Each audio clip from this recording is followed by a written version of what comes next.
서울의 시간은 저마다 다른 속도로 흘렀다. 강남의 마천루에서는 1초가 1년처럼 흘러갔지만 윤서리의 작은 향수 공방이 자리한 서촌의 낡은 골목에서는 시간이 후퍼 속에 갇힌 곤충처럼 더디게 흘러갔다. 그녀의 공방 아틀리에유는 세상의 소음으로부터 비켜난 작은 섬이었다.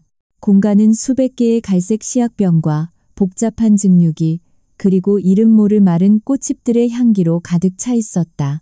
윤서리는 눈을 감은 채 가느다란 시향지 끝에 맺힌 투명한 액체의 향을 음미하고 있었다.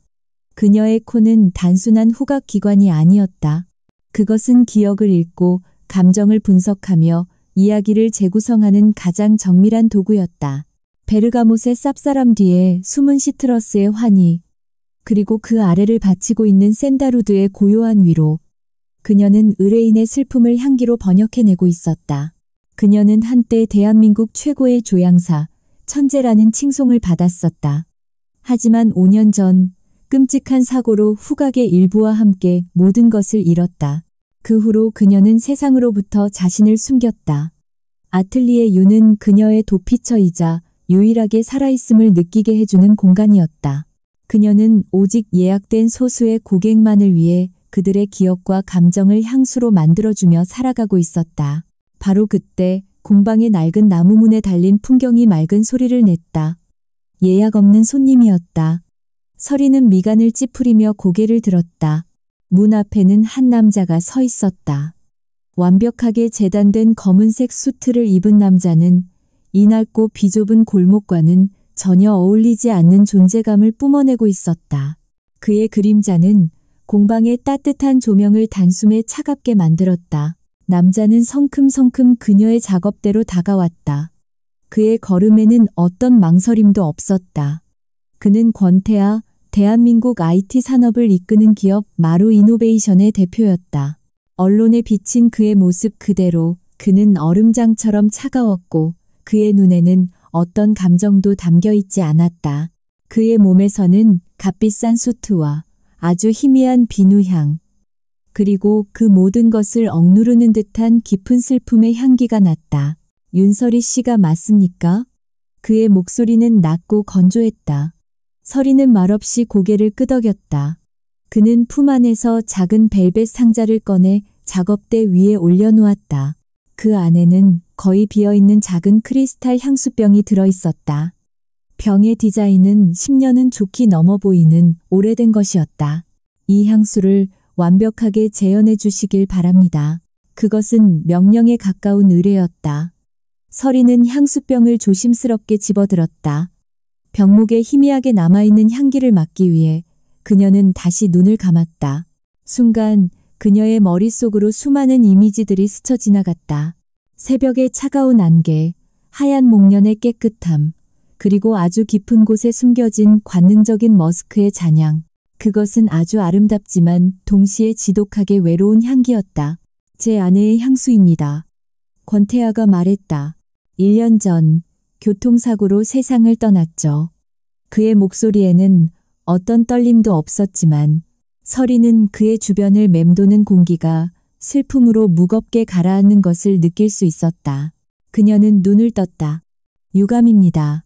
하지만 이미 단종된 향수를 똑같이 재현하는 것은 거의 불가능에 가깝습니다. 향료의 성분도 시대에 따라 미묘하게 변하니까요. 불가능은 없소. 나는 결과를 원하지 과정에 대한 변명은 듣고 싶지 않소. 그의 말은 냉정했다. 비용은 얼마가 들어도 상관없습니다. 당신이 이 분야 최고라는 건 알고 있으니 할 수 있을 거라 믿습니다. 그는 그녀의 과거까지 완벽하게 조사하고 찾아온 것이었다. 그는 돈으로 모든 것을 살 수 있다고 믿는 부류의 사람이었다. 서리는 기분이 불쾌했지만 동시에 거부할 수 없는 호기심과 도전의식을 느꼈다. 이 향기는 단순하지 않았다. 그 안에는 무언가 숨겨진 이야기가 있었다. 그리고 이 남자의 지독한 집착 또한 그녀의 분석욕을 자극했다. 좋습니다. 하지만 조건이 있습니다. 이 향수만으로는 부족해요. 당신 아내의 손길이 묻은 다른 물건들이 필요합니다. 향기는 기억이니까요. 권태하는 잠시 망설이는 듯했지만 이내 고개를 끄덕였다. 그는 자신의 명함을 작업대 위에 내려놓았다. 필요한 건 뭐든 내주지. 결과만 완벽하다면. 그는 용건을 마쳤다는 듯 미련 없이 몸을 돌려 공방을 나섰다. 그가 떠나자 공방 안에는 다시 정적이 찾아왔다. 하지만 이전의 평화로운 정적과는 달랐다. 그의 차가운 존재감이 남긴 잔향이 공간을 어색하게 만들고 있었다. 서리는 홀로 남아 작은 크리스탈 병을 다시 손에 쥐었다. 그리고 다시 한번 그 안에 담긴 그림자의 향기를 깊이 들이마셨다. 그녀는 직감했다. 이것은 단순한 조향 작업이 아니라는 것을. 그녀는 지금 한 남자의 얼어붙은 기억 속으로, 한 죽은 여자의 비밀 속으로 걸어 들어가고 있었다. 자신이 그저 죽은 사람의 대체품을 만드는 도구가 될지도 모른다는 불길한 예감과 함께 위험한 계약은 그렇게 시작되었다. 며칠 후 권태아가 보낸 물건들이 아틀리에 윤으로 배달되었다. 그것들은 단순한 상자가 아니었다. 내부의 온도와 습도가 완벽하게 제어되는 박물관 수장고에서나 볼 법한 특수 보관함들이었다. 그의 강박에 가까운 완벽주의가 느껴졌다. 윤설이는 흰 장갑을 끼고 경건한 마음으로 첫 번째 보관함을 열었다. 그 안에는 붉은색 가죽 커버로 된 낡은 일기장 한 권이 들어 있었다. 설이는 일기장을 펼치지 않았다. 그녀가 읽어야 할 것은 글자가 아닌 그 안에 깃든 시간의 향기였다. 그녀는 눈을 감고 코를 종이 가까이 가져갔다. 오래된 종이 특유의 바닐라 향과 가죽 커버의 씁쓸한 향, 그리고 희미하게 남은 잉크 냄새가 섞여 올라왔다. 그리고 그 모든 향기 아래에 아주 미세하게 말라붙은 눈물에서 날 법한 짭짤한 금속성의 향기가 숨어 있었다. 그녀는 다음 보관함을 열었다. 그 안에는 잘 개어진 하늘색 실크 스카프가 들어 있었다. 실크는 향기를 가장 잘 머금는 섬유 중 하나였다. 설이는 스카프를 집어들어 조심스럽게 그 향을 분석하기 시작했다. 가장 먼저 지난번에 맡았던 그 향수의 메인 노트, 즉 백목련과 새벽 안개의 향이 느껴졌다. 하지만 그 아래에는 훨씬 더 복잡한 이야기들이 숨겨져 있었다. 그녀의 천재적인 후각은 향기를 층층이 분리해내는 능력을 가지고 있었다. 그녀는 스카프에서 희미한 고급 헤어스프레이의 향과 아주 미세한 담배 연기, 그리고 그녀가 맡았던 권태아의 것과는 다른 종류의 톡 쏘는 남성용 스킨향을 감지해냈다. 이 스카프는 단순히 한 여자의 것이 아니었다. 그것은 그녀가 머물렀던 공간과 그녀가 만났던 사람들의 흔적을 고스란히 담고 있는 하나의 지도였다. 설이는 며칠 동안 배달된 물건들 속에 담긴 향기의 조각들을 수집하고 분석했다. 그녀의 작업대는 죽은 여자, 민지수의 삶의 파편들로 가득 찼다. 그녀가 쓰던 만년필, 그녀가 읽던 책, 그녀가 아끼던 보석함. 각각의 물건들은 저마다 다른 이야기를 속삭이고 있었다. 그리고 그 모든 이야기들은 권태아가 처음 설명했던 완벽하고 행복한 아내의 모습과는 조금씩 어긋나 있었다. 어느 날 오후 권태아가 예고 없이 공방을 찾아왔다. 그는 진행 상황을 확인하러 온 것이었다. 그는 작업대 위에 늘어놓인 자신의 아내의 물건들을 보고 순간적으로 표정이 굳어졌다. 그의 눈빛이 고통으로 희미하게 흔들렸다. 그는 하늘색 실크 스카프를 집어들었다. 이건 우리의 마지막 결혼기념일에 내가 선물했던 겁니다. 그는 그날 저녁에 대해 이야기했다. 오페라 극장에서 아내와 함께 공연을 보고 한강이 내려다 보이는 레스토랑에서 저녁을 먹었던 완벽하고 로맨틱한 밤에 대해서. 그의 목소리는 건조했지만 그가 그 기억을 얼마나 소중하게 여기는지는 충분히 느낄 수 있었다. 하지만 설이의 머릿속에서는 그의 이야기와 스카프의 남은 향기가 충돌하고 있었다. 오페라 극장과 최고급 레스토랑. 그곳에서는 결코 담배 연기나 값싼 스킨 향이 난리 없었다. 그의 기억은 완벽했지만 향기는 거짓말을 하지 않았다. 설이는 이 미묘한 불일치에 대해 입을 열지 않았다. 그것은 아직 그녀의 역할이 아니었다. 그녀는 그저 조향사일 뿐 탐정이 아니었다. 재현은 얼마나 진행됐소? 그가 물었다. 서리는 자신이 조합한 몇 가지 베이스 노트를 시향지에 묻혀 그에게 건넸다. 그는 시향지를 받아들고 눈을 감았다. 그의 미간이 미세하게 좁혀졌다. 비슷하지만 아니야. 무언가 가장 중요한 것이 빠져 있어. 그녀의 영혼 같은 것이. 그의 평가는 냉정하고 정확했다. 서리는 그의 말에 동의했다. 그녀가 만든 것은 단순한 화학적 조합, 즉 죽은 향기의 복제품일 뿐이었다. 그 안에는 민지수라는 한 여자의 복잡했던 삶과 그녀가 느꼈을 외로움, 그리고 그녀가 숨겼을지도 모를 비밀이 담겨 있지 않았다. 이 향수를 완성하기 위해서는 그녀가 단순히 향기를 복제하는 것을 넘어 그 향기의 주인이었던 한 인간을 이해해야만 했다. 그날 이후 서리는 새로운 딜레마에 빠졌다. 그녀의 의뢰인은 기억 속의 아내를 원하고 있었다. 그가 믿고 싶은 완벽하고 아름다운 아내의 향기. 하지만 그녀가 발견한 진실의 조각들은 전혀 다른 이야기를 하고 있었다. 그녀는 의뢰인의 요구에 맞춰 거짓된 향기를 만들어야 할까? 아니면 조향사로서의 양심을 걸고 자신이 발견한 진실의 향기를 만들어야 할까? 권태아가 떠난 후 공방에는 다시 정적이 찾아왔다. 서리는 작업대 앞에 앉아 민지수의 일기장을 물끄러미 바라보았다. 그녀는 결국 참지 못하고 일기장의 첫 페이지를 펼쳤다. 그것은 조향사로서의 월권행위이자 위험한 진실을 향한 첫걸음이었다. 그녀는 이제 한 남자의 얼어붙은 기억을 넘어 한 여자의 봉인된 영혼 속으로 직접 걸어 들어가려 하고 있었다. 윤서리가 민지수의 일기장을 펼친 것은 단순한 호기심 때문이 아니었다. 그것은 조향사로서의 직업적 양심이자 진실을 향한 갈망이었다. 그녀는 향기가 거짓말을 하지 않는다고 믿었지만 그 향기가 품고 있는 진짜 이야기를 이해하기 위해서는 그 주인의 목소리를 직접 들어야만 했다. 그녀는 일기장의 글씨가 아닌 그 안에 스며든 감정의 향취를 읽기 시작했다.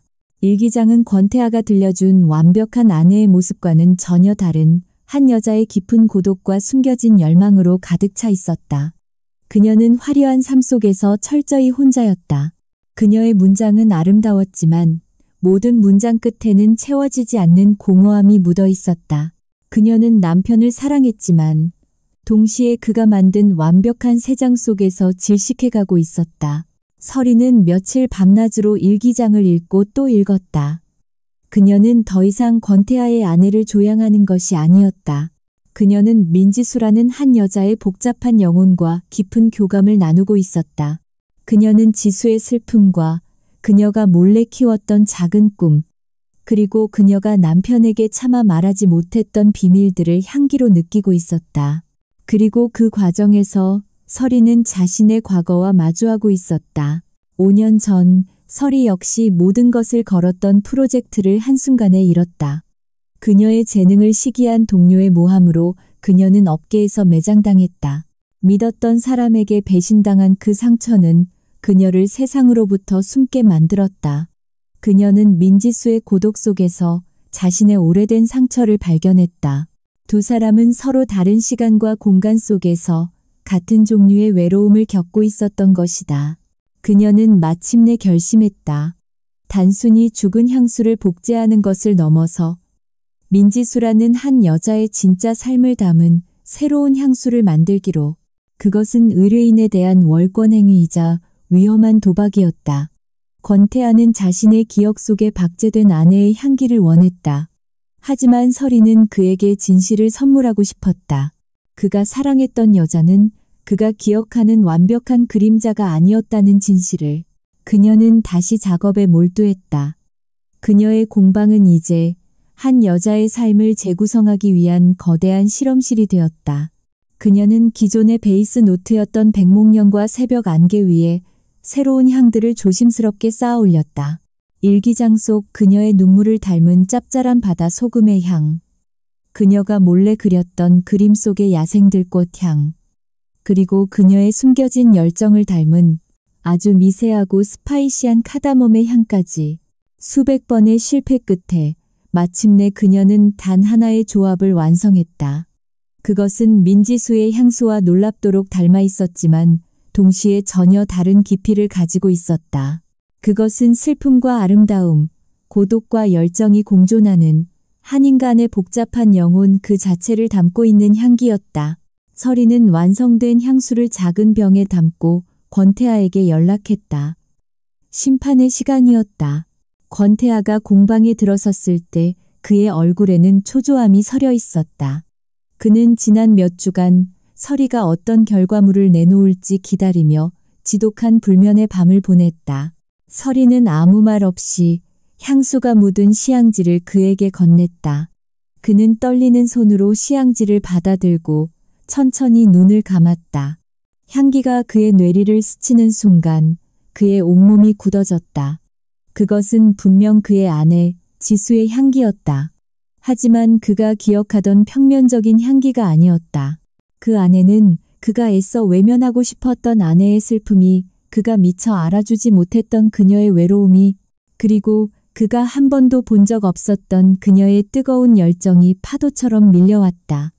그는 향기 속에서 죽은 아내의 진짜 영혼과 마주하고 있었다. 그의 눈에서 뜨거운 눈물이 흘러내렸다. 1년 전 아내의 장례식에서도 흘리지 않았던 눈물이었다. 그는 지난 1년간 아내를 그리워한 것이 아니라 자신이 만들어낸 아내의 환상을 그리워했던 것뿐임을 깨달았다. 그는 자신의 이기심이 아내를 얼마나 외롭게 만들었는지 비로소 알게 되었다. 그는 시향지를 든 채 어린아이처럼 한참을 흐느꼈다. 서연은 그저 조용히 그의 곁을 지켜주었다. 얼마의 시간이 흘렀을까. 간신히 감정을 추스른 그가 붉게 충혈된 눈으로 서연을 바라보았다. 그의 눈빛은 더 이상 차가운 얼음이 아니었다. 그 안에는 깊은 충격과 슬픔 그리고 아주 새로운 종류의 경이로움이 담겨 있었다. 그는 서연에게로 다가와 그녀의 어깨를 붙잡았다. 당신 도대체 누구지? 그가 쉰 목소리로 물었다. 어떻게 당신이 내가 몰랐던 내 아내의 모습을 알고 있는 거지? 이건 단순한 향수가 아니야. 이건 운명이야. 그는 마치 홀린 사람처럼 중얼거렸다. 그는 자신의 죽은 아내를 완벽하게 이해하고 그녀의 영혼을 향기로 되살려낸 눈앞의 여자에게서 거부할 수 없는 운명적인 이끌림을 느끼고 있었다. 서연은 그의 갑작스러운 행동과 운명이라는 단어에 당황했다. 그녀는 그저 조향사로서 자신의 일을 했을 뿐이었다. 하지만 그의 뜨거운 눈빛 앞에서 그녀는 뒷걸음질 쳤다. 그녀는 한 남자의 과거와 죽은 여자의 그림자 속으로 너무 깊이 들어와 버렸다. 권태아는 그녀를 대체품이라고 생각하지 않았다. 오히려 그는 그녀를 죽은 아내가 자신에게 보낸 해답이자 운명이라고 믿기 시작했다. 그리고 그 믿음은 서연에게 또 다른 종류의 무거운 족쇄가 될 터였다. 운명이라는 단어는 권태아와 윤설이의 관계를 이전과는 전혀 다른 궤도로 올려놓았다. 권태아는 더 이상 죽은 아내의 향수를 재현해달라고 요구하지 않았다. 대신 그는 설이가 만든 새로운 향수, 즉 민지수의 진짜 영혼이 담긴 그 향기를 완성해달라고 부탁했다. 그의 집착의 대상은 이제 죽은 아내의 그림자가 아닌 그 그림자를 읽어내는 윤설이라는 여자 그 자체가 되어 있었다. 그는 매일같이 설이의 공방을 찾아왔다. 그는 더 이상 의뢰인이 아니었다. 그는 마치 오랫동안 잊었던 자신의 감정을 탐구하는 학생처럼 설이에게 향기에 대해 그리고 향기가 담고 있는 기억에 대해 질문했다. 설이는 그의 갑작스러운 변화가 부담스러우면서도 한편으로는 그의 지적인 호기심과 진지한 태도에 조금씩 마음을 열고 있었다.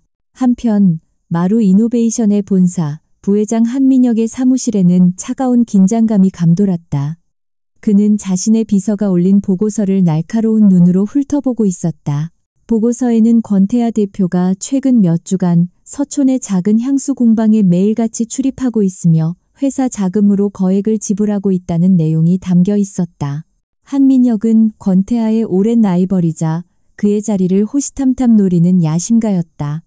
그는 언제나 사람 좋은 미소 뒤에 날카로운 발톱을 숨기고 있었다. 그는 권태아가 1년 전 아내의 죽음 이후 깊은 슬픔에 잠겨 이성을 잃어가고 있다고 생각했다. 하지만 이 향수 프로젝트는 단순한 슬픔의 표현이 아닌 다른 무언가를 암시하는 것 같아 불길했다. 특히 그 조향사가 윤설이라는 사실이 그의 심기를 건드렸다. 윤설이 5년 전에 업계에서 사라졌던 그 천재 조향사인가. 한민혁이 혼잣말처럼 중얼거렸다. 그는 자신의 정보망을 통해 윤설이가 단순한 조향사가 아닌 향기를 통해 사람의 심리와 과거까지 꿰뚫어보는 능력이 있다는 것을 알고 있었다. 권태아가 대체 무슨 꿍꿍이지?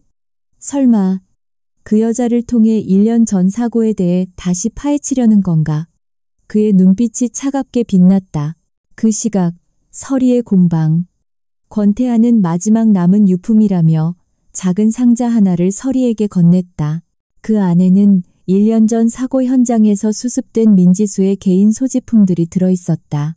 경찰 조사가 끝난 후 그가 돌려받아 차마 열어보지 못하고 봉인해 두었던 물건들이었다. 그 안에는 부서진 휴대폰, 한쪽만 남은 귀걸이, 그리고 그가 선물했던 하늘색 실크 스카프가 들어있었다. 설이는 스카프에 남아있는 향기가 진실을 향한 마지막 열쇠가 될 것이라고 직감했다. 그녀는 스카프의 작은 조각을 잘라내어 그녀의 공방에 있는 가장 정밀한 기계, 가스 크로마토그래피, 질량 분석기에 넣었다. 이 기계는 향기를 수백만 개의 분자 단위로 분해하여 그 성분을 정확하게 분석해내는 장비였다. 분석 결과는 몇 시간 뒤에 나왔다. 모니터 화면에는 복잡한 그래프와 함께 스카프에 남아있던 모든 향기 성분들이 빼곡하게 나열되었다. 예상대로 민지수의 향수 성분과 차량 내부의 가죽 시트 향, 그리고 사고 현장의 아스팔트와 타이어 타는 냄새 등이 검출되었다. 하지만 그 모든 익숙한 향기들 사이에서 설이는 아주 낯설고 이질적인 분자 구조 하나를 발견했다. 그것은 천연향료에서는 결코 발견될 수 없는 아주 희귀한 종류의 합성 화학물질이었다. 설이는 자신의 데이터베이스를 총동원하여 그 화학물질의 정체를 추적하기 시작했다. 그리고 몇 시간의 검색 끝에 그녀는 마침내 그 물질의 이름을 찾아냈다. 사이클로트라이메틸렌 트라이나이트라민. 그것은 특정 산업용 접착제를 급속도로 녹이는 아주 강력하고 빠른 속성의 용매제 성분이었다. 일반적인 자동차 사고 현장에서는 결코 발견될 수 없는 물질이었다. 설이의 심장이 차갑게 내려앉았다. 그녀는 떨리는 손으로 그 용매제를 사용하는 국내 기업들의 목록을 검색했다. 수십 개의 기업 이름이 화면에 떠올랐다.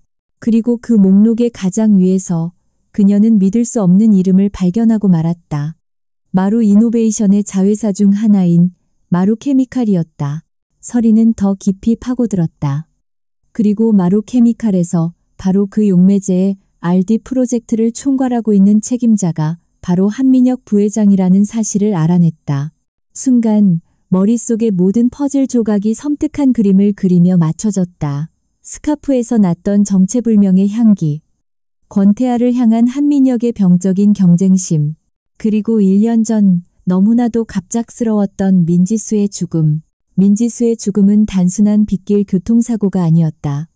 누군가가 의도적으로 차량의 특정 부품을 녹여 사고를 유발했을 가능성이 있었다. 그리고 그 누군가는 희귀한 화학물질을 다룰 수 있으며 그녀의 죽음으로 인해 이득을 볼 수 있는 사람. 모든 증거가 단 한 사람, 바로 상냥한 미소 뒤에 칼을 숨기고 있는 한민혁을 가리키고 있었다. 설이는 자신도 모르는 사이에 한 재벌가의 추악한 비밀과 잔혹한 살인사건의 한가운데로 걸어 들어와 버린 것이었다. 그날 밤 윤설이는 잠들지 못했다. 모니터 화면에 떠있는 한민혁이라는 이름은 그녀의 고요했던 세상에 던져진 검은 돌멩이와도 같았다. 단순한 향기 복원 의뢰라고 생각했던 일은 이제 그녀의 목숨을 위협할 수도 있는 위험한 진실 찾기 게임이 되어버렸다.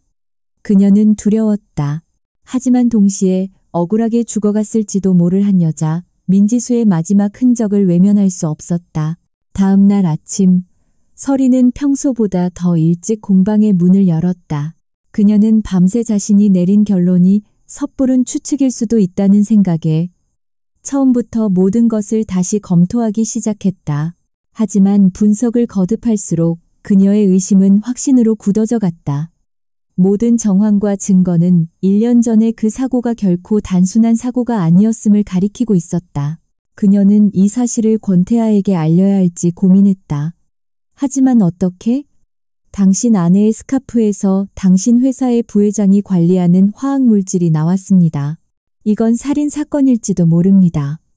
그런 엄청난 이야기를 그가 과연 믿어줄까? 오히려 죽은 아내의 비극을 이용하려는 정신 나간 여자로 취급할지도 모르는 일이었다. 그녀에게는 더 확실한 증거가 필요했다. 서리는 자신의 인맥을 동원하여 그 희귀한 화학 용매제에 대해 더 깊이 파고들기 시작했다.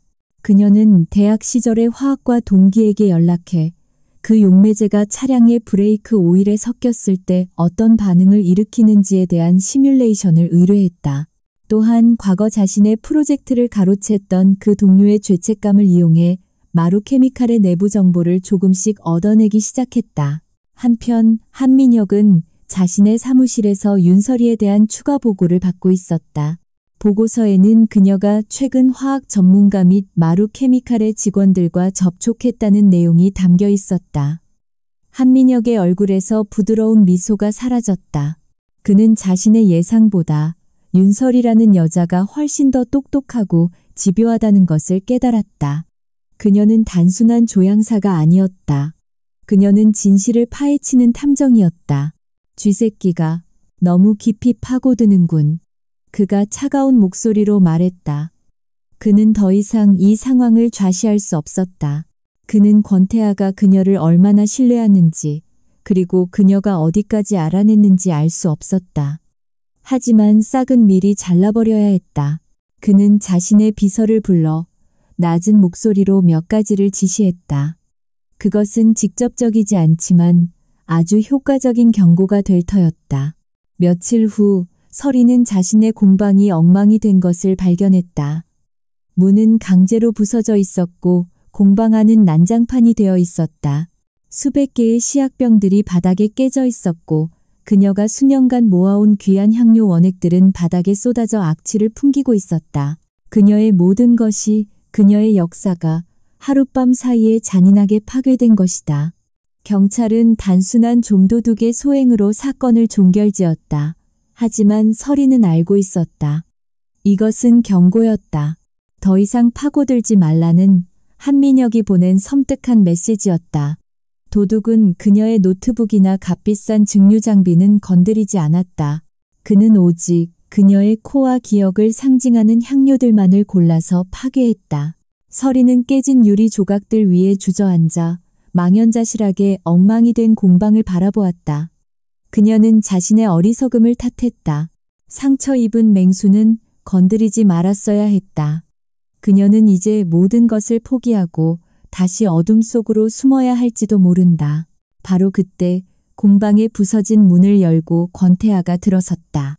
그는 엉망이 된 공방의 모습과 절망에 빠진 서리의 얼굴을 보고 표정이 굳어졌다. 대체 이게 무슨 짓이야? 그가 낮은 목소리로 물었다. 그의 목소리에는 그가 좀처럼 드러내지 않는 뜨거운 분노가 담겨 있었다. 서리는 그를 보자 애써 참았던 눈물이 터져나왔다. 그녀는 더 이상 혼자서 이 모든 것을 감당할 수 없었다. 그녀는 이 위험한 진실의 무게를 누군가와 함께 짊어져야만 했다. 이건 단순한 강도 사건이 아니에요. 그녀가 흐느끼며 말했다. 이건 경고예요. 그녀는 자리에서 일어나 권태아의 눈을 똑바로 마주 보았다. 그리고 지난 며칠간 자신이 알아낸 모든 것들, 스카프에서 발견된 화학물질, 마루케미칼과 한민혁의 연결고리, 그리고 자신의 추측까지 모든 것을 그에게 쏟아내기 시작했다. 권태아는 충격적인 이야기에 아무 말도 하지 못했다. 그는 그저 눈물을 흘리면서도 진실을 향한 의지를 꺾지 않는 작지만 강인한 여자를 바라보고 있었다. 그녀의 이야기가 모두 끝났을 때 그는 결심을 굳혔다. 그는 더 이상 자신의 아내의 죽음을 둘러싼 의혹을 외면하지 않을 것이다. 그리고 이 위험한 진실 속으로 겁없이 뛰어든 이 여자를 자신의 모든 것을 걸고 지켜내겠다고. 윤설이의 충격적인 고백은 파괴된 공방의 차가운 공기 속으로 흩어졌다. 권태아는 아무 말 없이 그녀의 얼굴을 뚫어지게 바라보았다. 그의 눈에는 어떤 감정도 읽을 수 없었다.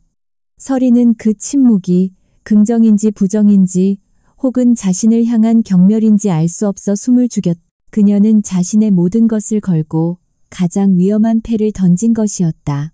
당신, 지금 제정신인가? 마침내 그가 입을 열었다. 그의 목소리는 분노로 가득 차 있었다. 고작 향기 따위의 증거로 내 회사의 부회장을 살인자라고 모함하는 건가? 한민혁은 내 아버지가 아들처럼 아끼던 사람이야. 당신의 상상력이 너무 과하다는 생각은 안 해봤나? 그의 말은 설이가 가장 두려워했던 반응, 즉 차가운 불신과 거절이었다. 설이는 그러나 그의 분노 앞에서 물러서지 않았다. 그녀는 이미 모든 것을 잃었다. 더 이상 두려워할 것이 없었다. 그녀는 그의 책상으로 다가가 자신이 출력해 놓은 화학 분석 보고서를 그의 눈앞에 펼쳤다. 이건 상상력이 아니에요. 이건 과학이죠. 이 화학 물질이 왜 당신 아내의 스카프에서 나왔는지 설명해 보세요. 그리고 이 강도 사건은 왜 제 향료들만 골라서 파괴했는지도요. 그녀의 논리 정연한 반박에 권태아는 잠시 할 말을 잃었다. 그는 보고서에 적힌 낯선 화학물질의 이름을 노려보았다. 그의 머릿속에서 잊고 있던 기억의 파편들이 하나둘씩 떠오르기 시작했다. 1년 전 아내의 장례식 날, 모두가 슬픔에 잠겨 있을 때 한민혁이 그의 어깨를 두드리며 위로를 건넸다. 지수 씨가 워낙 운전을 과격하게 했잖나. 언젠가 한 번은 이런 일이 생길 줄 알았어. 그때는 그저 위로가 서툰 사람의 말실수라고 생각했다. 하지만 지금 돌이켜보면 그것은 마치 사고의 원인을 다른 곳으로 돌리려는 미리 준비된 변명처럼 들렸다. 또한 사고를 조사했던 경찰의 마지막 보고서 내용도 떠올랐다. 차량 브레이크 라인에서 원인 불명의 부식 흔적이 발견되었으나 사고의 직접적인 원인으로 단정하기 어려움. 그는 그저 아내를 잃은 슬픔 속에서 그 모든 의심의 조각들을 외면하고 있었던 것이다. 권태아는 고개를 들어 다시 설이의 얼굴을 보았다. 그녀의 눈은 두려움으로 흔들리고 있었지만 그 안에는 진실을 향한 확고한 의지가 담겨 있었다. 그는 깨달았다. 이 여자는 자신이 지난 1년간 애써 외면해왔던 판도라의 상자를 자신의 목숨을 걸고 열어버린 것이다. 그리고 그 안에는 그가 감당해야 할 끔찍한 진실이 담겨 있었다. 그의 온몸에서 힘이 빠져나갔다. 그는 처음으로 자신의 나약함을 그녀 앞에서 인정했다. 나는 그를 믿어본 적이 단 한 번도 없었어. 그가 지친 목소리로 고백했다. 그는 자신의 가족사에 대해 아버지의 인정을 받기 위해 평생을 한민혁과 경쟁해야 했던 자신의 어린 시절에 대해 털어놓았다. 아내의 죽음 앞에서도 그는 슬퍼하기보다는 회사를 지키는 것을 우선해야만 했다. 그의 고백은 두 사람 사이에 존재했던 마지막 벽을 허물어뜨렸다. 그는 더 이상 냉혈한 CEO가 아니었고 그녀는 더 이상 그의 의뢰인이 아니었다. 그들은 같은 상처와 같은 적을 공유한 동지가 되었다. 설이는 그의 고통을, 그의 외로움을 향기가 아닌 마음으로 읽고 있었다. 그녀는 그의 곁으로 다가가 처음으로 그에게 위로의 말을 건넸다. 이제부터는 혼자가 아니에요. 그녀의 말에 권태아는 결심을 굳혔다. 그는 즉시 자신의 휴대폰을 꺼내 누군가에게 전화를 걸었다. 그의 목소리는 다시 예전의 냉정함을 되찾았지만 그 안에는 이전과는 다른 서늘한 결의가 담겨 있었다. 조 팀장, 지금 당장 최 변호사와 함께 서촌의 아틀리에 윤으로 와. 모든 외부 일정은 취소해. 지금부터 전쟁 시작이다. 30분 후 그의 보안팀장과 개인 변호사가 파괴된 공방으로 도착했다. 그들은 엉망이 된 공방의 모습과 그들 앞에 나란히 서 있는 권태아와 윤설이를 보고 놀라움을 감추지 못했다. 권태아는 자신의 팀원들에게 윤설이를 단순한 조향사가 아닌 이 사건의 가장 중요한 컨설턴트라고 소개했다. 지금부터 윤설이 씨의 안전이 최우선이다. 그녀를 내 펜트하우스로 옮기고 24시간 밀착 경호를 붙여. 그는 조 팀장에게 명령했다. 그리고 최 변호사를 향해 돌아섰다. 최 변호사님은 윤설이 씨가 수집한 모든 자료를 검토하고 한민혁의 모든 것을 파헤칠 준비를 하십시오. 그의 개인적인 약점부터 회계장부의 작은 먼지 하나까지 전부 다. 그의 명령이 떨어지자 모든 것이 일사불란하게 움직이기 시작했다. 파괴되었던 서리의 공방은 이제 진실을 파헤치기 위한 전쟁의 첫 번째 지휘본부가 되었다. 서리는 자신이 건드린 것이 한 개인의 비밀이 아니라 거대한 기업의 심장부에 숨겨진 암덩어리라는 것을 깨달았다. 그녀는 두려웠지만 더 이상 혼자가 아니었다. 그녀의 곁에는 이제 그녀를 믿고 그녀를 지켜줄 남자가 서 있었다. 권태하의 펜트하우스는 하룻밤 사이에 견고한 요새이자 치밀한 전쟁 지휘본부로 변모했다. 거실의 통유리창은 모두 방탄 필름으로 보강되었고 집 안 곳곳에는 최첨단 보안 장비들이 설치되었다. 그리고 그의 서재는 이제 한민혁을 무너뜨리기 위한 수많은 정보와 전략들로 가득 찬 쫓잔실이 되어 있었다. 윤설이는 자신의 삶이 한 편의 첩보 영화 속으로 들어온 것만 같다고 생각했다. 그녀는 이제 더 이상 손님이 아니었다. 그녀는 이 위험한 작전의 핵심 설계자이자 권태하의 유일한 파트너였다. 그녀는 자신의 작은 공방에서 옮겨온 몇 가지 향료 분석 장비와 노트북을 서재 한편에 설치하고 밤낮으로 한민혁의 흔적을 추적했다. 그녀의 코와 직관은 그 어떤 첨단 장비보다도 더 정확하게 진실의 냄새를 맡고 있었다. 권태하는 그녀가 자신의 능력을 최대한 발휘할 수 있도록 모든 지원을 아끼지 않았다. 그는 진성그룹의 모든 데이터베이스에 접근할 수 있는 권한을 그녀에게 주었고 그의 법무팀과 보안팀을 그녀의 손발처럼 움직이게 했다. 그는 서재에서 밤을 새우는 그녀를 위해 직접 커피를 내렸고 그녀가 피곤해 지쳐 책상에 엎드려 잠이 들면 조용히 자신의 외투를 덮어주곤 했다. 그들의 관계는 더 이상 계약서상의 갑과 을이 아니었다. 그들은 공동의 목표를 가진 동지였고 서로의 등을 맡길 수 있는 유일한 사람이었다. 함께 밤을 새우며 전략을 짜는 동안 그들은 서로에 대해 더 깊이 알아갔다. 서리는 권태하의 냉정한 카리스마 뒤에 숨겨진 회사를 지키기 위한 고독한 책임감을 보았고 태아는 서리의 연약해 보이는 외면 속에 감춰진 강철 같은 의지와 날카로운 지성을 발견했다. 그들의 목표는 분명했다. 한민혁이 스스로 자신의 죄를 인정하게 만들 덫을 놓는 것. 그리고 그 무대는 일주일 뒤에 열릴 마루 이노베이션의 신제품 론칭 행사장이어야만 했다. 그 행사는 대한민국의 모든 언론과 정재계 인사들이 주목하는 올해 가장 큰 규모의 기업 행사였다. 그곳에서 한민혁을 무너뜨린다면 그 파급력은 상상을 초월할 것이었다. 서리가 설계한 작전의 핵심은 향기였다. 그녀는 1년 전 사고 현장에 남아있던 그 희귀한 화학 용매제의 향기를 다른 향들과 조합하여 아주 특별한 향수를 만들었다. 그 향수는 평상시에는 그저 좋은 향기처럼 느껴지지만 특정 조건, 즉 알코올과 섞였을 때만 그 안에 숨겨진 용매제의 향이 미세하게 발현되도록 설계되었다. 한민혁은 자신의 범죄 사실을 알고 있는 사람이 나타났다는 것에 극도로 불안해하고 있을 거예요. 서리가 말했다. 그는 분명 모든 증거를 없앴다고 확신하고 있겠죠. 하지만 만약 절대로 나타날 수 없는 그날의 냄새가 다시 나타난다면 그의 이성은 분명 흔들릴 겁니다. 그들의 계획은 치밀했다. 행사 당일 서리는 자신이 만든 그 특별한 향수를 샴페인에 몰래 섞어 한민혁에게 건넬 웨이터를 매수했다.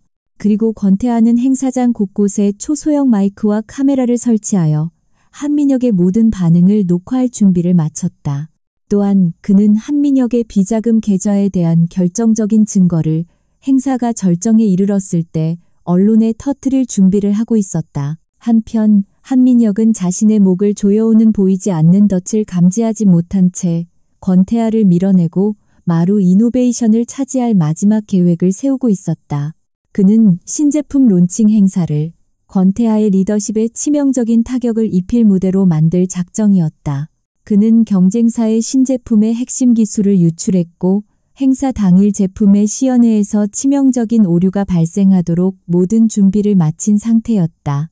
그는 윤설이라는 변수가 마음에 걸렸지만 그녀가 자신의 범죄를 증명할 방법은 없다고 확신했다.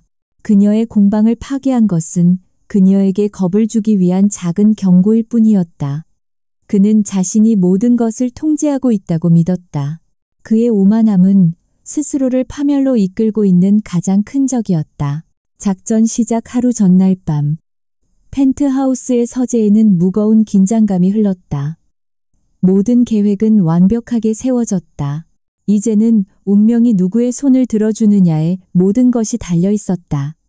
권태하는 창밖의 도시를 내려다보며 서리의 어깨에 손을 올렸다. 두렵지 않나? 서리는 고개를 저었다. 두려워요. 하지만 이제는 도망치지 않을 거예요. 그녀는 그의 손 위로 자신의 손을 포겠다. 당신과 함께니까요. 그녀의 말에 태아는 그녀의 몸을 돌려 자신의 품에 안았다. 그는 그녀의 이마에 부드럽게 입을 맞췄다. 그것은 욕망이 아닌 신뢰와 연대, 그리고 다가올 전투를 함께 헤쳐나갈 동지를 향한 깊은 서약의 입맞춤이었다. 내일 이 도시의 가장 화려한 무대 위에서 모든 진실이 밝혀질 것이다. 마루 이노베이션의 신제품 론칭 행사장은 미래 기술의 경연장처럼 화려하고 웅장했다. 수백 명의 기자들과 투자자들, 그리고 정재계의 거물들이 이 거대한 인공지능 컨퍼런스 홀을 가득 메우고 있었다. 모두가 권태하 대표가 야심차게 준비한 차세대 인공지능 스피커, 마루 에코의 등장을 숨죽인 채 기다리고 있었다. 무대 아래에서 윤설이는 강지욱의 아내로서 우아한 미소를 지으며 하객들과 인사를 나누고 있었다. 하지만 그녀의 모든 신경은 단 한 사람, 귀빈석에서 여유로운 미소로 사람들과 담소를 나누고 있는 한민혁 부회장에게 쏠려 있었다. 그는 오늘 이 무대가 자신의 승리를 위한 재단이 될 것이라고 확신하고 있는 듯했다. 잠시 후 행사장의 조명이 어두워지고 모든 스포트라이트가 무대 중앙으로 쏟아졌다. 마침내 권태하가 무대 위로 등장했다. 그는 평소의 냉정한 모습과는 달리 자신감 넘치는 미소와 열정적인 목소리로 미래기술에 대한 비전을 역설했다. 그의 카리스마는 좌중을 압도했다. 그는 마루 이노베이션의 흔들림 없는 리더였다. 프레젠테이션이 절정에 이르렀을 때 마침내 마루 에코가 무대 위로 등장했다. 지옥은 직접 제품의 핵심 기능인 사용자의 감정을 인식하고 교감하는 감성 대화 기술을 시연하기 시작했다. 에코, 오늘 내 기분이 어때 보이나? 지옥이 묻자 스피커는 그의 음성과 표정을 분석한 뒤 부드러운 여성의 목소리로 대답해야만 했다. 대표님, 오늘 아주 자신감이 넘치시는군요. 하지만 스피커에서는 아무런 대답도 흘러나오지 않았다. 대신 기계적인 오류음만이 행사장을 차갑게 울렸다. 장내가 술렁이기 시작했다. 지욱은 당황하지 않고 몇 번 더 기기를 조작했다. 하지만 결과는 마찬가지였다. 한민혁이 심어놓은 바이러스가 완벽하게 작동하고 있었던 것이다. 한민혁의 입가에 누구도 눈치채지 못할 만큼 희미한 승리의 미소가 번졌다. 기술 시연의 실패는 론칭 행사에서 일어날 수 있는 최악의 재앙이었다. 기자들은 이 결정적인 순간을 놓치지 않으려는 듯 미친 듯이 카메라 플래시를 터뜨렸다. 권태하의 리더십과 마루 이노베이션의 기술력에 대한 의심이 독처럼 퍼져나가는 순간이었다. 바로 그때 지욱이 예상치 못한 행동을 했다. 그는 실패한 제품을 향해 쓴웃음을 짓더니 마이크를 잡고 입을 열었다. 여러분, 방금 보신 이것이 바로 우리 내부에 숨어있는 바이러스의 실체입니다. 그의 말에 장내는 찬물을 끼얹은 듯 조용해졌다. 오늘 이 자리는 단순히 신제품을 선보이는 자리가 아닙니다. 지난 몇 년간 마루 이노베이션의 심장부를 좀먹어온 부패와 배신을 여러분 앞에 공개하는 자리입니다. 지옥의 말이 끝나자마자 행사장 양쪽의 거대한 스크린에 한민혁이 경쟁사 임원에게 신제품의 기술을 유출하는 모습이 담긴 CCTV 영상이 재생되기 시작했다. 장내는 경악으로 가득 찼다. 모든 시선이 한민혁에게로 쏠렸다. 그의 얼굴에서 여유로운 미소는 사라지고 당혹감과 분노가 뒤섞인 표정이 떠올랐다. 바로 그때 서리가 계획했던 대로 한 웨이터가 그에게 다가가 샴페인 잔을 건넸다. 부회장님, 놀라셨을 텐데 잠시 목 좀 축이시죠. 한민혁은 아무 의심 없이 자신의 타는 목을 축이기 위해 샴페인을 단숨에 들이켰다. 알코올과 섞인 향수는 즉시 그의 뇌를 공격하기 시작했다. 그의 코끝으로 절대로 나타나서는 안 될 그 냄새. 1년 전 그날 밤 민지수의 차량 브레이크에 뿌렸던 바로 그 화학 용매제의 냄새가 스며들었다. 그의 눈이 공포로 크게 뜨였다. 그는 자신도 모르게 중얼거렸다. 이 냄새는 어떻게? 그의 혼란스러운 모습을 서리가 군중 속에서 놓치지 않고 지켜보고 있었다. 왜 그 냄새가 낯익으신가, 한민혁 부회장? 무대 위에서 지욱의 차가운 목소리가 울려 퍼졌다. 그의 손에 들린 마이크를 통해 그의 모든 말이 행사장 전체에 생중계되고 있었다. 동시에 서리는 자신의 휴대폰을 통해 한민혁의 비자금 내역과 문화재 밀수 혐의에 대한 모든 자료를 대기하고 있던 기자들에게 전송했다. 한민혁은 모든 것이 덫이었음을 깨달았다. 그는 이성을 잃고 무대 위로 뛰어 올라가 지욱의 멱살을 잡았다. 네가 어떻게? 그의 절규에 지욱은 차가운 눈으로 그를 내려다보았다. 네가 내 아내에게 무슨 짓을 했는지 나는 전부 알고 있다. 지욱의 말에 한민혁의 마지막 이성의 끈이 끊어졌다. 그래, 내가 그랬다. 그 여자는 죽어 마땅했어. 언제나 내 편만 들던 위선적인 여자. 그리고 너 역시, 아버지의 인정을 독차지했던 너 역시 내 손으로 전부 무너뜨려버릴 작정이었다. 그의 광기 어린 고백은 행사장의 모든 마이크와 카메라를 통해 대한민국 전역으로 생중계되고 있었다. 그의 자백이 끝나자마자 행사장 입구에서 대기하고 있던 경찰들이 들이닥쳐 그를 현장에서 체포했다. 행사장은 아수라장이 되었다. 기자들과 경호원들과 충격에 빠진 하객들이 뒤엉켰다. 그 모든 혼돈의 한가운데서 권태하와 윤설이는 서로를 마주보았다. 그들은 아무 말도 하지 않았지만 그들의 눈빛은 모든 것을 말해주고 있었다. 길고 길었던 전쟁이 마침내 끝난 것이다. 한민혁이 경찰의 손에 이끌려 연회장을 빠져나가는 순간 마루 이노베이션의 신제품 론칭 행사장은 거대한 혼돈에 휩싸였다. 기자들의 플래시가 쉴 새 없이 터졌고 투자자들의 동요하는 목소리들이 웅성거렸다. 모두가 이 충격적인 사건의 다음 단계를 궁금해하며 무대 위에 홀로 서 있는 권태하를 주목했다. 그는 이 거대한 폭풍의 눈이었다. 권태하는 그러나 조금도 흔들리지 않았다. 그는 오히려 이 혼란을 기다렸다는 듯 침착하게 마이크를 다시 잡았다. 그는 먼저 회사를 믿어온 사람들에게 깊은 사죄의 뜻을 전했다. 그리고는 이번 사건을 계기로 마루 이노베이션 내부의 모든 부패를 뿌리 뽑고 대한민국에서 가장 투명하고 윤리적인 기업으로 거듭나겠다고 선언했다. 그의 목소리에는 위기를 기회로 바꾸려는 리더의 강력한 의지와 자신감이 담겨 있었다. 그의 연설에 동요하던 투자자들은 다시 그를 신뢰하기 시작했고 기자들은 그의 위기관리 능력에 감탄했다. 군중 속에서 윤설이는 그 모습을 조용히 지켜보고 있었다. 그녀는 한 남자가 자신의 왕국을 지키기 위해 어떻게 거대한 폭풍과 맞서 싸우는지를 목격하고 있었다.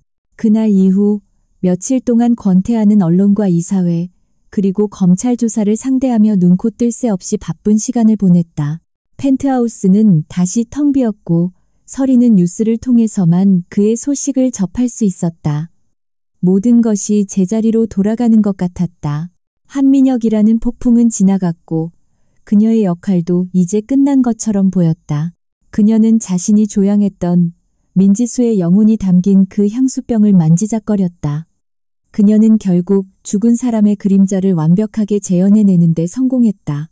그리고 그 과정에서 한 남자의 상처를 치유하고 위험한 진실을 밝혀냈다. 하지만 이제 그녀 자신은 다시 갈 곳을 잃어버린 기분이었다. 그녀는 권태하에게 무엇이었을까? 그가 말했던 운명은 단지 진실을 찾기 위한 도구에게 주어진 이름은 아니었을까. 모든 것이 정리된 어느 날 저녁, 권태아가 펜트하우스로 돌아왔다. 그는 며칠 사이에 눈에 띄게 수척해져 있었지만 그의 눈빛은 이전보다 훨씬 더 깊고 평온해져 있었다. 그는 서재에서 향수병들을 정리하고 있는 서리의 뒷모습을 한참 동안 말없이 바라보았다. 이제 모든 것이 끝났네요. 서리가 먼저 침묵을 깼다. 그녀는 애써 담담한 척하며 그를 돌아보았다. 저도 이제 제 자리로 돌아가야겠지요. 대체품으로서의 역할은 끝난 거니까요. 그녀의 말은 그들의 관계를 정의했던 계약의 끝을 알리는 조용한 이별 통보였다.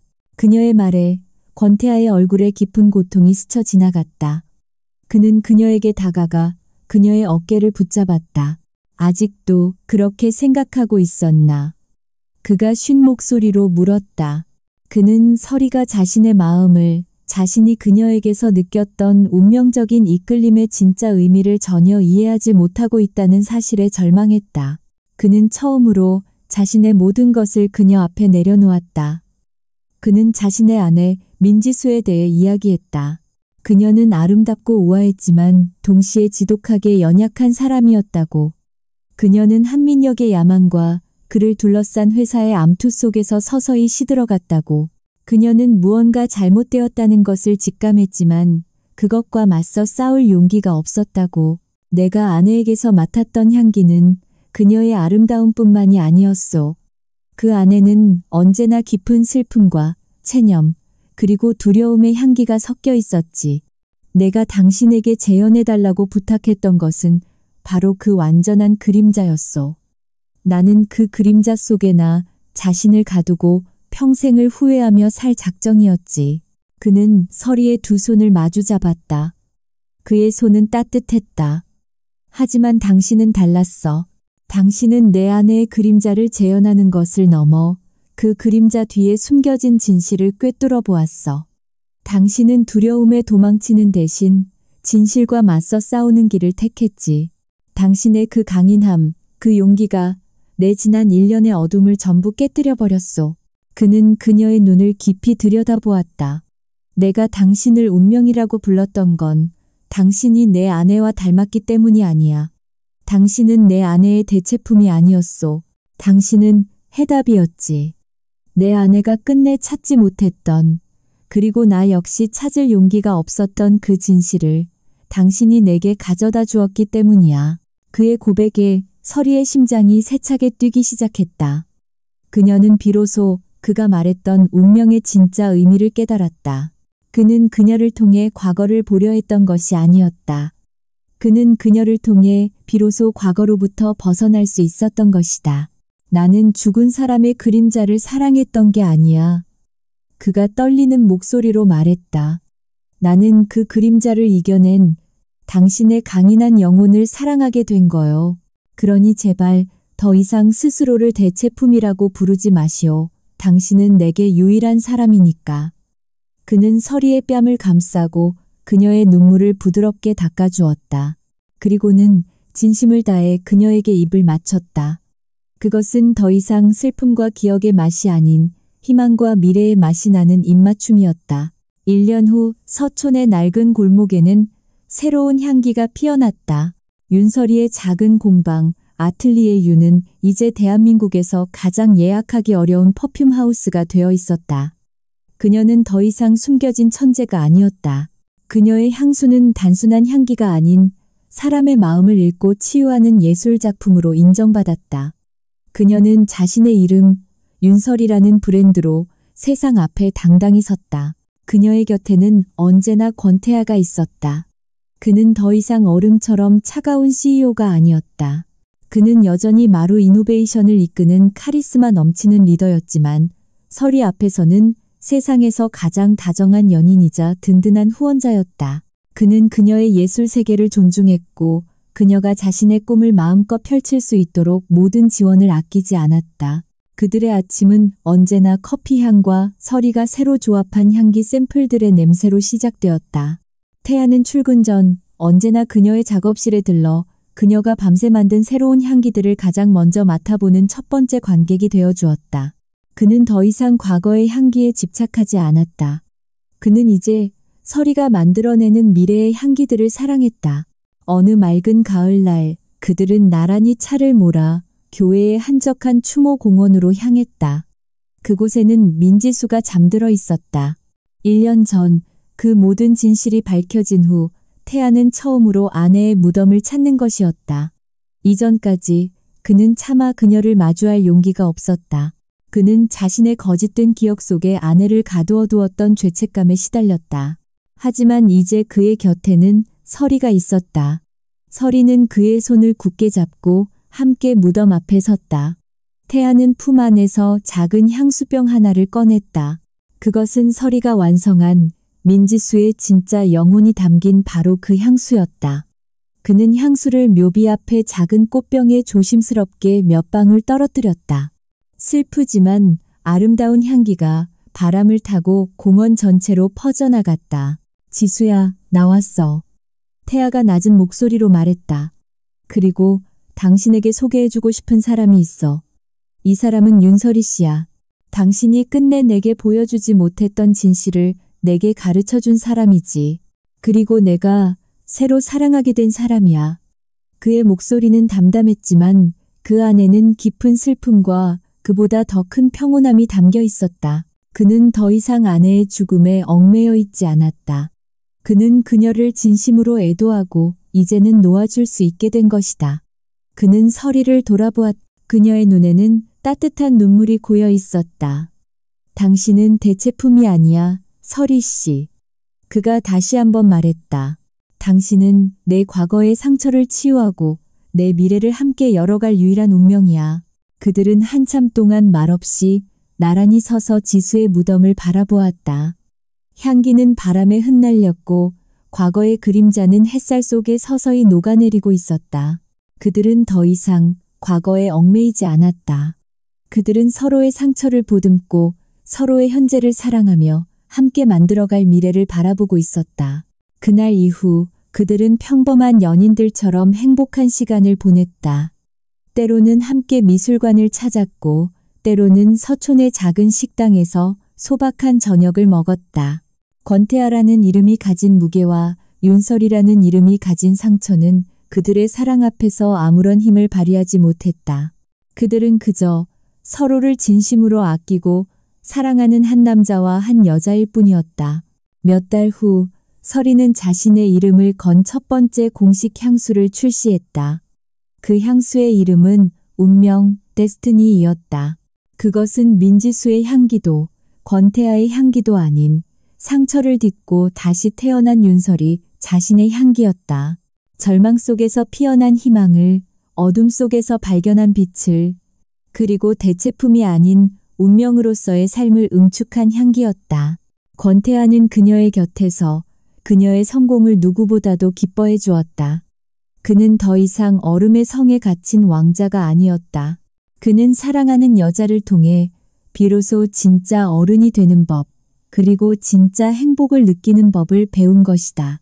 그들의 이야기는 나는 단지 대체품이라고 생각했는데 그는 나를 운명이라고 불렀다는 문장으로 시작되었지만 마침내 우리는 서로의 운명이 되어 새로운 향기를 만들어냈다는 문장으로 완성되었다. 향기가 머무는 자리에는 언제나 사랑이 있었다.